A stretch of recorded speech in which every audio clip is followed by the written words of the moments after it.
bonsoir. Merci de nous rejoindre pour ce journal du mercredi 19 février. Voici les titres que nous allons développer. Que d'eau hier tombée à Sceaux, aussi soudainement que brutalement. Bilan, plusieurs maisons inondées et des habitants réveillés, les pieds mouillés. Une masure insalubre, la solitude et la maladie. Il y a des personnes comme cela qui échappent au système social. Alors c'est la solidarité qui se met en place. Appel au secours dans ce journal et c'est urgent. Les municipales, elles passionnent, mais sont parfois difficilement compréhensibles entre alliance contre nature et compétition entre candidats du même camp. Nous essayons chaque soir de vous informer des options qui s'offrent à vous en tant qu'électeurs. Ce soir, nous irons à Rayatea rejoindre nos journalistes Natacha Silagi et Yata Buluk, ainsi que les techniciens qui organisent le grand débat de ce soir. Il sera diffusé en direct juste après ce journal. 190 litres au mètre carré, c'est ce qui est tombé hier soir sur Pirée. Un épisode orageux très localisé, mais d'une intensité rare, selon Météo France.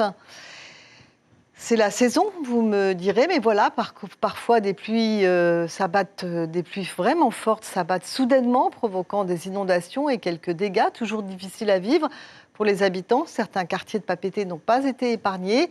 Tout d'un coup, en fin de soirée, le ciel est tombé sur la tête des dormeurs de Fari Ipiti et Vainignore. Juan Potoru, Ismaël Tayata. 22h30, 23h hier soir, les quartiers de Fari Ipiti et de Vainignore ont été inondés par les eaux. Les administrés de la capitale, comme RI, ont dû réagir rapidement pour mettre leurs biens au sec. Une situation qui ne les étonne plus, c'est le même scénario qui se répète à chaque intempérie. Quand ça a commencé, l'eau elle était genre plus haut que mon talon. Et il y avait, par exemple, chez le voisin, lui me disait que ça atteignait ses genoux chez lui. Pas la première fois. À chaque fois que la papaya se remplit ou elle est bouchée par des troncs d'arbres, on ramasse. De leur côté, les policiers municipaux ont été les premiers sur place pour venir en aide aux sinistrés. Dans la rue de Pomaré 5, des véhicules ont été évacués pour faciliter l'écoulement des eaux pluviales. Du coup, les habitants nous appellent pour venir baliser la route, pour éviter en fait le passage des véhicules qui aident en fait à inonder encore plus, quoi. Du coup là, on les aide et puis on attend. S'il faut attendre jusqu'à 6h du matin, on est là, quoi. Ce matin, lors de la décrue des eaux, les travailleurs de la mairie sont intervenus rapidement pour nettoyer et dégager les rues des débris et de la boue accumulée la veille. Et à ce stade, la route est de nouveau ouverte à la circulation. Justement, comment réagissent les communes face à un tel déluge? Les inondations de 2017 ont-elles suffisamment marqué les esprits pour que la réactivité soit à la hauteur des attentes des administrés?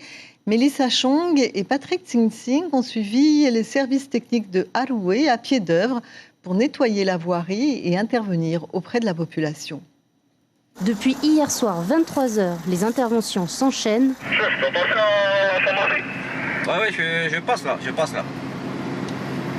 On va racler la boue là. On va racler la plus grosse partie. Après, il y a un manœuvre qui va arriver avec... on va passer un coup de jet d'eau là.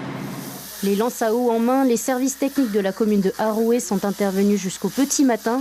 Objectif, nettoyer les routes et intervenir auprès des habitations inondées. Au niveau des services communaux, on fait correctement nos curages régulièrement. Par contre, au niveau du territoire, ça, il faudra tout le temps les rappeler. Et, bon, jusqu'à présent, difficile de les faire intervenir, quoi. Cette habitante du quartier Paru'au a passé une nuit blanche à évacuer la boue. Une boue épaisse qui s'est même déversée dans sa piscine, couleur chocolat. Tout ça inondé, mon garage, tout autour, les deux bungalows inondés, ma piscine inondée, il restait juste là pour que ça arrive dans la maison. L'eau descendait, il y a beaucoup d'eau, ça vient sur le PKC et ça renfloue et c'est comme ça qu'on a été inondé. Et on a beaucoup ri après l'équipement, bouge pas. À Papeete, aux alentours de minuit, le constat est le même au niveau de Fari Ipiti et du quartier Vainignore. Mais selon Rémi Briand, la commune a déjà abordé ce sujet en amont pour diminuer les risques. Tout ça, il faut se préparer quand même. On a commencé à curer les caniveaux, de nettoyer les regards à valoir dans certains quartiers. Et donc il faut avoir les bons réflexes. Hein. Nous, on essaie de se préparer au mieux par des interventions au niveau des arbres, des fois qui poussent au bord des rivières, qu'il faut aller abattre pour éviter que ça tombe dans la rivière et ensuite que ça bouche l'évacuation des eaux. Selon Météo France, 115 litres de pluie par mètre carré sont tombés sur la capitale en seulement 2 heures. La commune rappelle qu'un projet d'assainissement des eaux pluviales est actuellement à l'étude. Et avec toute cette eau, n'oubliez pas de faire attention à la leptospirose. 3 cas ont été déclarés cette dernière quinzaine. Dans le bilan de la direction de la santé, on nous incite aussi à faire attention à la dengue, un peu partout en Polynésie. Quant au coronavirus, aucun à ce jour n'a été diagnostiqué en Polynésie. Nous partons maintenant à Mahena pour rencontrer un homme qui lui aussi a peur que le ciel ne lui tombe sur la tête. Denis Tinorua habite dans une maison qui menace de s'effondrer. Il est aussi très malade, alors devant tant de détresse, la famille et certains bénévoles ne savent plus quoi faire. Le reportage tout de suite de David Chang et Patita Savea. Une maison vieille de 40 ans, des murs qui ne tiennent presque plus debout, un confort minimum auquel Denis est pourtant attaché. Je reste toujours avec cette maison pour que je vive jusqu'au moment où que l'heure a sonné, que la maison va tomber. Et c'est la fin. Victime d'un AVC il y a plus d'1 an, Denis a du mal à surmonter les petits défis du quotidien. Il a une auxiliaire de vie et sa sœur qui lui apportent un soutien précieux. J'arrose la maison, je nettoie tout. Hein. Je fais bénir aussi à lui. Je m'occupe bien de mon frère. Ses proches se sont tournés vers la direction des solidarités, mais tout ce qu'ils peuvent espérer, c'est une somme de 200 000 francs qui permettra de financer des matériaux de construction. Ce monsieur est un ressortissant RSPF. Les conditions, il les remplit. Il faut qu'il fasse sa demande, qu'il aille en permanence ou qu'il aille solliciter l'aide auprès du service social de la circonscription. En attendant de pouvoir fournir les documents nécessaires, les proches de Denis et quelques bénévoles se sont mobilisés. Ils ont construit une habitation reliée aux canalisations et au réseau électrique de celle de sa sœur. J'ai travaillé avec mes enfants, avec mon beau-fils et mes enfants, mes autour, petits autour. Hein. Ah, c'est ça, alors vous avez vu maintenant, c'est ça, on a fait ça, bon, on attend, bon, on a payé un peu quelque chose, même aussi Denis. Il a payé aussi quelque chose avec ses sous-retraite, hein, voilà, si tu veux. Il y a 2 semaines, la famille a fait un appel aux dons sur les réseaux sociaux. Ils ont reçu une dizaine de tôles pour l'instant. Voilà, remplir un dossier après un AVC, ça laisse songeur. En bref, sachez qu'un navire de pêche s'est échoué sur le récif de Aratika au Tuamotu. Le Mereana 5 a été victime d'une voie d'eau. La première nuit, l'équipage est resté à bord pour tenter de sauver le bateau et les hommes ont été évacués le lendemain. Pas de pollution autour du tonnier. L'incident s'est produit lundi, mais nous n'avons été prévenus par le Haut-Commissariat qu'aujourd'hui. Nous ouvrons maintenant notre page spéciale municipale. Et nous partons tout de suite à Raiatea, direction Uturua, la capitale des îles sous le vent, dont le maire est Madame Sylviane Teroatea, qui brigue son 3e mandat. Présentation succincte de la commune avant de nous rendre sur place en direct. Uturua s'étend sur 16 km². La petite ville compte 3736 habitants qui n'ont pas tous du travail, loin s'en faut, puisque le taux d'emploi est de 40,1%. L'eau potable est distribuée, mais on ne parle pas des coupures de courant récurrentes. 3396 habitants sont inscrits sur les listes électorales et ils doivent se choisir 27 conseillers pour administrer leur ville. D'ailleurs, notre débat se déroule ce soir à Uturua, en tahitien avec Egata Buluk, mais d'abord en français avec Natacha Silagi, que nous rejoignons tout de suite. Natacha, comment se présente votre émission? Vos invités sont-ils là et avez-vous du public autour de vous?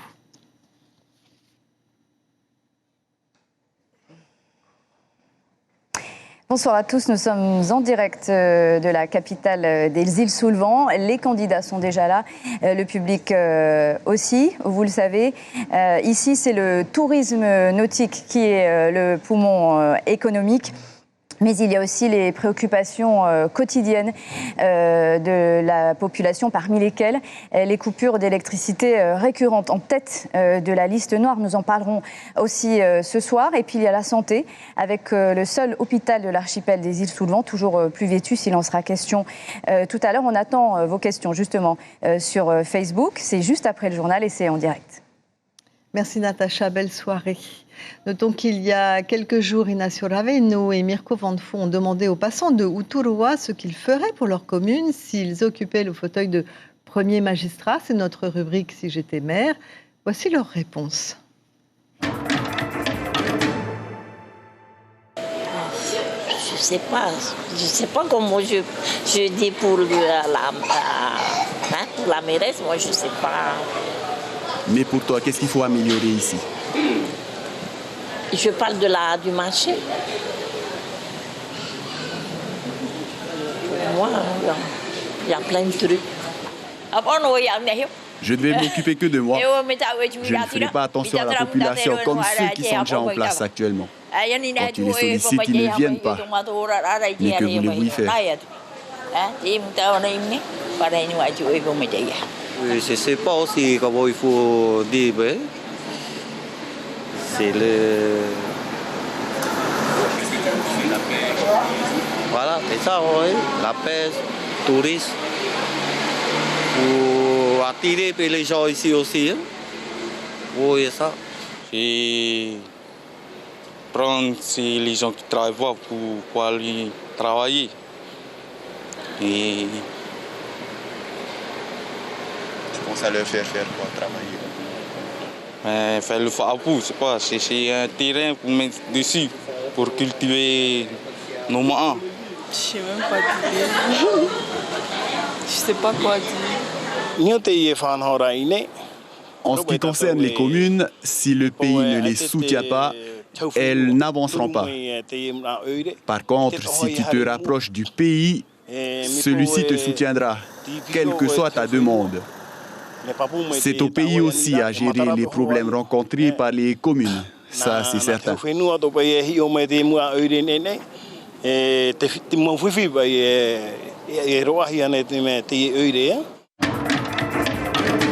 Et puis notre rubrique du mercredi, c'est maintenant. Elle est consacrée aux élections sur Internet. Bonsoir Lucille. Les municipales se jouent aussi sur les réseaux sociaux. Oui, bien sûr, et on part ce soir à Punaouia, cette commune de la côte ouest qui compte 28 000 habitants. Vous pouvez la retrouver sur notre carte interactive, sur notre page internet lapremière.fr. Et donc, il y a deux candidats qui sont très présents sur la toile à Punaouia. Simplicio Lissan, le maire sortant de la liste Te Hoturou no Punaouia, et Tevaro Fritsch qui se présente sous la liste Tamari Punaouia. C'est une concurrence féroce qui a commencé dès le mois de janvier avec ces photos, vous allez les voir. C'est tout simplement des photos qui ont été postées sur chacune des deux listes à 24 heures d'intervalle. On y voit Bixente Lizarazu, l'ancien footballeur, accompagné de Reimana Van Bastoler. La photo a été prise le même jour, ils sont habillés de la même façon. Et puis vous pouvez voir sur chacune des listes « Merci champion pour ton soutien, Maruru ». Alors nous avons contacté Reimana Van Bastoler qui confirme bien évidemment qu'il ne s'affiche pas politiquement. Il ne s'agit donc pas d'un soutien ni à l'une des listes ni à l'autre. Il a dit que c'était une photo faite par amitié. C'est donc ce que l'on appelle de la récupération politique. Alors à quoi peut ressembler une campagne sur Internet ? Alors, Tevaro Fritsch est à fond avec sa liste Tamari Punaouia. Il a même créé un petit avatar, Tevaro, qui est le bonhomme qui est censé servir d'interlocuteur sur les réseaux sociaux. Son équipe est très active sur les pages. Il y a différentes pages et il poste chaque jour des photos, des réunions publiques, des vidéos et même des petits sondages comme celui-ci. Par exemple, où on demande l'avis aux internautes s'ils pensent, selon eux, que Tevaro Fritsch est 1. intelligent, 2. humble, 3. bosseur et avant-dernière proposition, qu'il ferait un excellent maire. Voilà, et donc c'est un combat fratricide avec l'autre liste, vous allez le voir, voilà, puisque en face, sur la liste de Simplicio Lissan, on retrouve son collègue du Tapura et actuel sénateur, Nuihau Loré. Alors, il est en dernière position, certes, mais il est quand même dans le camp adverse, et il déclare « Il y a de grands projets pour Punaouia, mais qui n'ont pas encore vu le jour. Ici, il y a des projets à notre taille et réalisables très rapidement. Petite pique à l'encontre du village tahitien. Alors justement, la liste de Simplicio Lisson n'est pas en reste. Oui, la concurrence est rude et vous allez le voir par exemple avec cette sortie qui était organisée le week-end dernier pour les sympathisants de Te Hoturo. Sur la page Facebook, ils affichent ce magnifique bus au flocage Te Hoturo, une journée détente. Le bus passe ramasser les sympathisants dans les quartiers, sauf que quand on y regarde de plus près, le petit astérisque photo non contractuelle, vous allez le revoir peut-être, la plaque d'immatriculation qui est étrangère et le paysage qui n'était pas polynésien. Voilà donc en réalité les bus qui sont passés et ramasser les sympathisants, des bus de la RTC tout simplement, avec quelques drapeaux et Te Hoturo affichés sur la destination. Alors ce n'est pas bien méchant évidemment, mais ça claque un petit peu moins. Voilà, un petit peu d'infox qu'on appelle, la contraction d'info et d'intox, un soupçon de mauvaise foi. C'est pas bien méchant, on est déjà dans la pré-campagne. Merci Lucille pour cet éclairage. Et j'ajouterais juste qu'il y a 2 candidats quand même qui se sont également déclarés sur Punauia, qui sont un peu plus discrets sur les réseaux sociaux, mais nous allons les citer. Il s'agit de Cécile Mercier pour la liste Amuitahira au Punauia et de James Tuhoe pour la liste Punauia Happy, qui postent quelques photos quand même de leur réunion publique. Voilà, et les municipales sont aussi au cœur de nos éditions radio. Ce matin, nous recevions Tepu Anuisno qui se présente à Aroué. Celui que l'on connaît surtout pour ses actions à la tête de la Fédération des associations de parents d'élèves se lance en politique. Sa liste, c'est Yaora Aroué. Voici un extrait de son intervention ce matin. Sa préoccupation première, la jeunesse. Le développement économique pour donner de l'emploi aux jeunes, mais également aujourd'hui occuper notre jeunesse. L'autre jour, j'étais avec la paroisse protestante qui m'indiquait que 250 jeunes, 200 garçons et 50 filles ont signé la Croix Bleue contre l'ICE. Ça, c'est un fléau. Et lorsque j'entends certains élus aujourd'hui dire que c'est se rejeter la question de la compétence, la commune a toute sa place pour lutter contre ce fléau en occupant les jeunes, en trouvant en remettant en place les associations de quartier, les maisons de quartier et occuper ces jeunes. Ça, c'est une priorité. Il faut sortir notre jeunesse de ce fléau. Alors, Philippe Schill, le maire sortant, est en place depuis 2003 à la tête de la mairie de Aroué. Vous vous attaquez donc à un véritable monument de la vie politique sur Aroué, avec un réseau donc solidement établi. Comment comptez-vous vous y prendre pour le battre? Le terrain. Il n'y a rien de tel. Voilà, Tepu Anuisno, qui, bien qu'il mène une liste contre Teura Iriti, a déclaré que son parti était bien le Tauera Wiratira. Et demain, c'est le maire sortant Philippe Schill qui sera l'invité de Ibrahim Ahmed Aziz, les candidats à sa propre succession à Aroué, bien sûr. Vos questions sont attendues au 40 86 16 00. Voilà, fin de ce chapitre consacré aux élections municipales.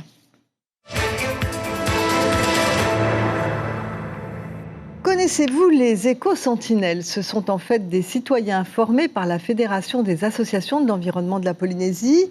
Ils deviennent par la suite des relais dans leur quartier pour sensibiliser à la protection de la nature. Le réseau de Pirae est officiellement né. Nos équipes ont suivi une de leurs formations aux techniques de bouturage du corail. Stéphane Ratino et Jérôme. Ils regardent le monde, observent la terre et ce qu'ils voient les inquiète. Ils ne détournent point la vue et leur conscience s'éveille à l'action. Ils ont décidé de devenir éco-sentinelles, une vigie pour dessiller les yeux des autres citoyens. On voit très bien ce qui se passe autour du monde, les problèmes climatiques et tout ça. Et je pense qu'il faut faire par des petites actions au sein de sa propre commune, au sein de sa propre communauté dans un premier temps.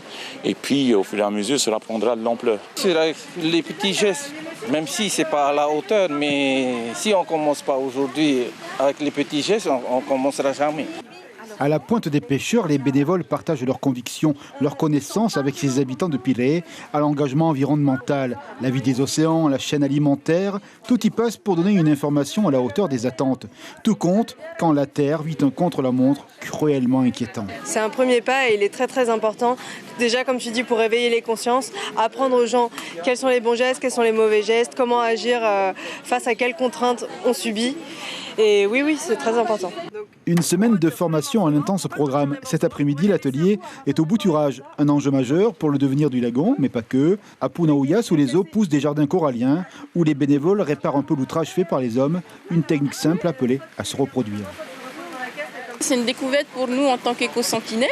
Et oui, effectivement, c'est très sympa. Ouais. Et le fait aujourd'hui de me dire que j'ai une bouture de corail, je suis maman adoptive d'une bouture de corail, oui.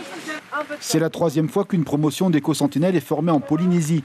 Une logique gagnant-gagnant pour tous, d'autant que la mission de celle-ci s'inscrit en réseau, entre elles bien sûr, mais plus encore avec les relais associatifs déjà reconnus. C'est vraiment une synergie qu'on essaye de créer. Pour les éco-sentinelles, ça va être vraiment un moyen d'avoir une entité de référence qui est Te Oranaho, notre fédération.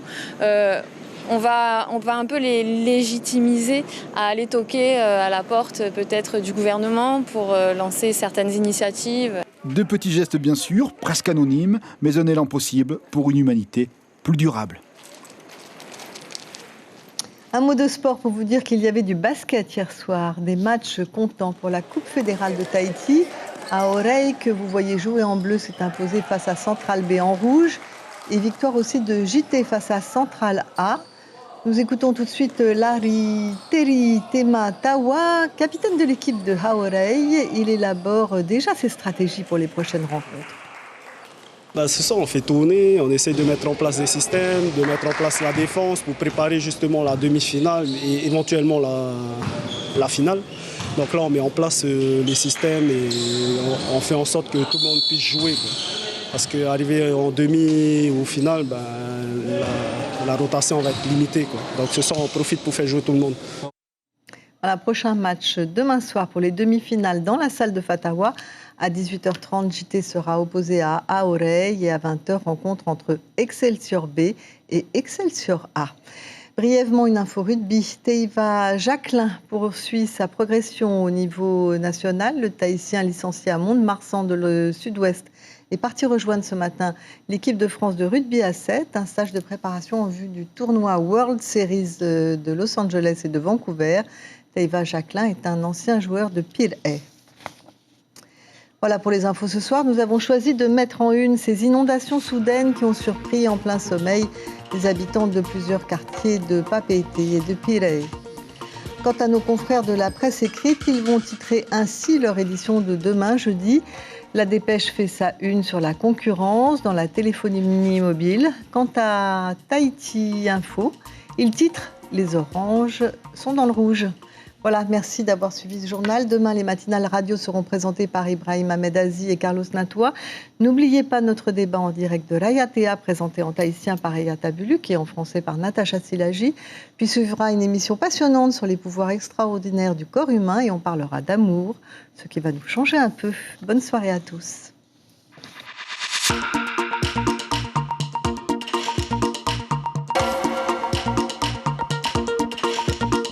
Retrouvez notre journal en replay sur notre site internet.